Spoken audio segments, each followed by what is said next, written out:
Before you get started, set up an area where you are going to take your molds. Put something down that you are not afraid to get dirty, like an old cloth or newspaper.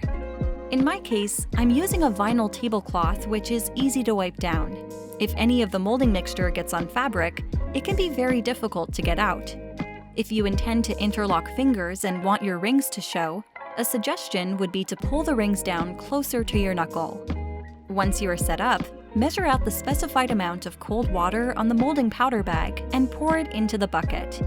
Then empty the bag of molding powder into the bucket and use a whisk to mix thoroughly for 30 seconds until the powder is dissolved. It's okay if the mixture remains slightly lumpy. Immediately after mixing the powder, insert hands into the bucket. Make sure they are completely submerged and not touching the sides or bottom of the container. Otherwise, you will end up with having flat areas on your cast. Hold hands in place for about 5 minutes until the mixture sets. You can test the mixture to see whether it has set by touching it with your finger. If it is firm and does not stick to your finger, then it has set. Then wait an additional 30 seconds to be sure. Once you have confirmed that the mold has set, gently remove hands by wiggling side to side to break the suction as you take them out. Add the specified amount of cold water on the casting powder bag to a mixing bowl or provided mixing container. Next, pour the bag of casting powder into the prepared bowl or container of water and mix gently for 1 to 2 minutes until completely dissolved.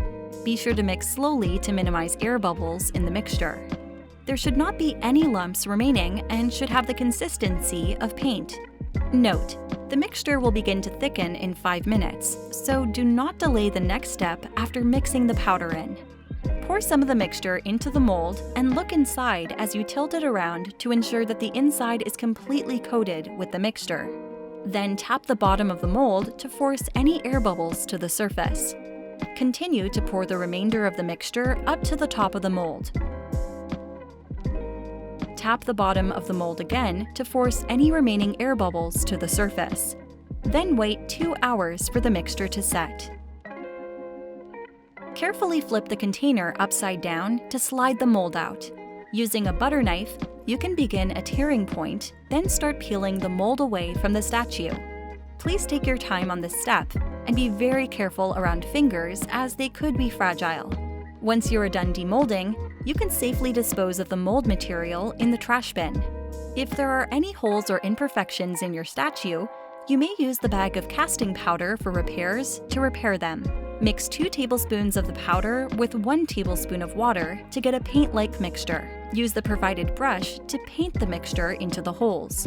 As the mixture thickens, rub a small amount of the mixture across imperfections using a mixing stick.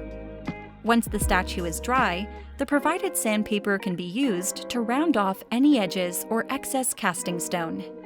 Any excess solidified casting material can safely be disposed of in the trash bin. After you have finished touch-ups, set the statue aside and let it dry completely for up to 5 days. Once the statue is dry, you can paint it a desired color by applying 2 to 3 thin layers of paint, allowing for 30 minutes in between each layer.